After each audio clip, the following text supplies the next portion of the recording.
On the 25th of December 2013, Times Now told you how a group of legislators went on a junket to Australia, all at the expense of the taxpayer. Not just that, your channel even got one of the legislators on record in Gold Coast while the group was enjoying their holiday, all in the guise of a study tour. Today, these group of MLAs have filed a report on their junket, which only goes to show that their trip was nothing but a shameless, extravagant joyride.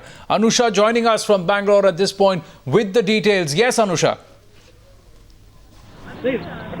Well, Anand, I have right here the report that has been filed by the committee that went on a junket to Australia, New Zealand and Fiji Islands. This was the committee of backward classes and minorities. Now, if you go through the report, it is quite evident that the only places that these elected representatives went to were tourist spots, be it the Fiji Islands, be it New Zealand, be it in Australia. It is the opera house that they talk about. It is the movie world they talk about. It is the dream world they talk about. They talk about various helicopter rides that they indulged in when they were staying in New Zealand, which took them to very, very nice tourist spots. To put it in a sentence, they want Karnataka state to also boost tourism by enabling helicopter rides, by making sure that the geographical conditions that is in Karnataka be enhanced, be open to tourists. They have also nevertheless mentioned a few agricultural practices that are being practiced in these countries. However, they limit themselves to drip irrigation that is already in India. Nothing new as far as agricultural practices are concerned that has been mentioned in this particular report.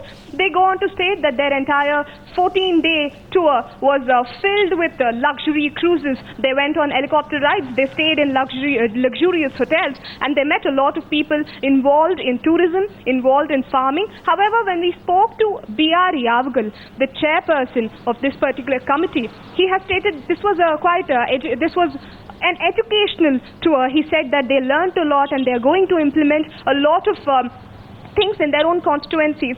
When questioned whether these reports mean anything at all, there have been multiple reports such as these. There have been multiple tours by elected representatives. But at the end of it, what Anusha, really just hold on.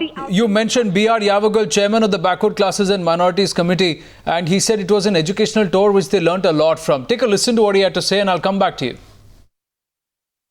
Let's say the report it's about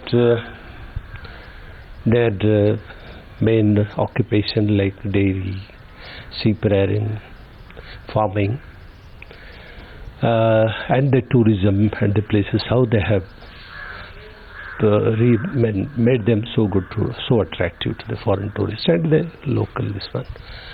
And regarding their discipline and their neatness, law-abidiness. These are the main highlights of this one. If the media had not noticed our trip, or how even the report has been now noticed by the media, I hope it will have an impact on the policymakers.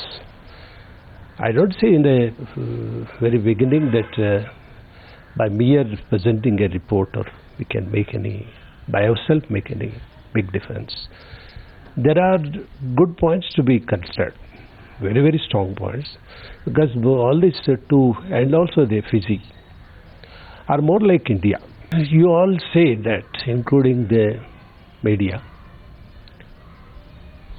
we should change. Is it not? Our urge is the common urge, and the total thinking of the nation is that we should change for the better. And we have been now quite liberated, so to say, economically, liberated in the sense globalized and all capitalistic oriented this one. How do you change? Unless you see and adopt and think and plan, how do you change? That is only possible if you train the rulers. They get exposed to such things as this one. It is not only the intellectuals or the bureaucracy who are always, though they implement, they are not the actual policymakers. Ultimately, it's with the political executives or elected people.